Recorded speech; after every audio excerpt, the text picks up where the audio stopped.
Welcome to Winterfest. All Christians are committed to understanding the Scriptures. In fact, we believe that the Bible is foundational to our life of faith.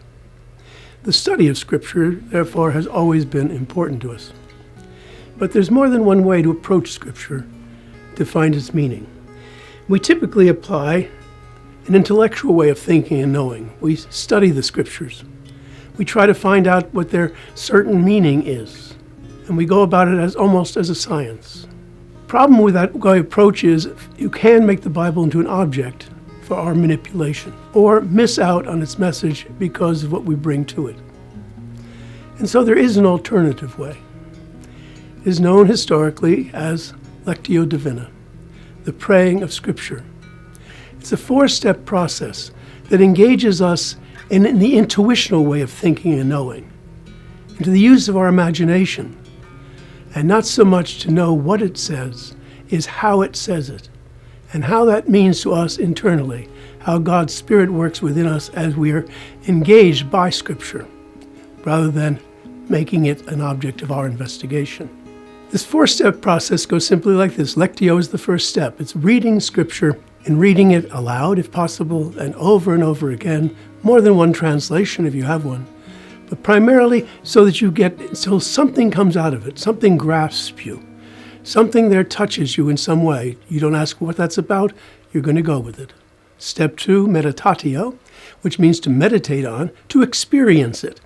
To experience a letter of Paul as being written directly to you, being a character in one of the stories, being an observer at an event. It's entering into it until you can experience it. And then once you've experienced it, to go to the next step, oratio, a conversation with God about what that might mean, your experience might mean for you. And then last, contemplatio, is opening yourself in silence so that God's grace can work in your life and the Spirit can work to help you take that observation and that which you learned and make use of it, apply it to your daily life. Let me give you a quick example.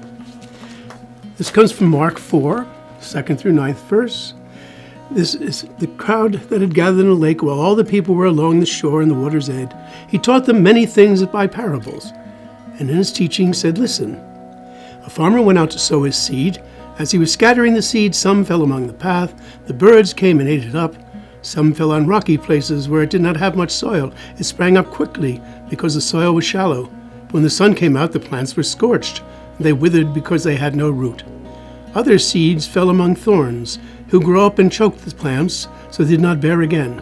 Still others' seed fell on good soil. It came and grew and produced a crop, multiplying 30, 60, and even 100 times. Then Jesus said, 'He who has ears to hear, let him hear.'" I gave that verse to a spiritual directee and asked him to use Lectio Divina, and this is what he did. He discovered to begin with what touched him was this strange kind of farmer. All the farmers he knew prepared their ground very carefully, fertilized it, took these very valuable seeds and carefully planted them. And then, of course, he also observed that sometimes they didn't have a particularly good crop, but sometimes they did have a good crop, but it was always mixed. So he decided that that's interesting to him because here's a farmer that just throws everything away. And so, what does he do? He goes into his life of experience with it, and he becomes the farmer, and his life the seed. And he goes about just scattering his life to the wind. And he experiences sometimes it doesn't work out. Sometimes it just is a bad trip for you, a bad scene. But he keeps doing this until all of a sudden he realizes that this farmer ends up with the largest crop, much larger than the careful farmer. And so he says, what this means for me is I've got to give up always trying to be in control and to be certain. I've got to risk living in the reign of God. And so he goes into his quiet time, converses with God, talks about this and what it might mean for him to live a less controlling, less domineering, having to have the right answer all the time and the only answer. And then in his silence, he experiences God's grace of making him understand he just has to trust God and go out and live as he believes God faithfully wants him to live. Another day he might have found a very different story, very different meaning. But that moment, it was important for him. And so it is, if we can add together with our studying of Scripture, the praying of Scripture, it'll aid us on our journey of living into our baptism, of becoming who baptism tells us we are, the sons and daughters of God.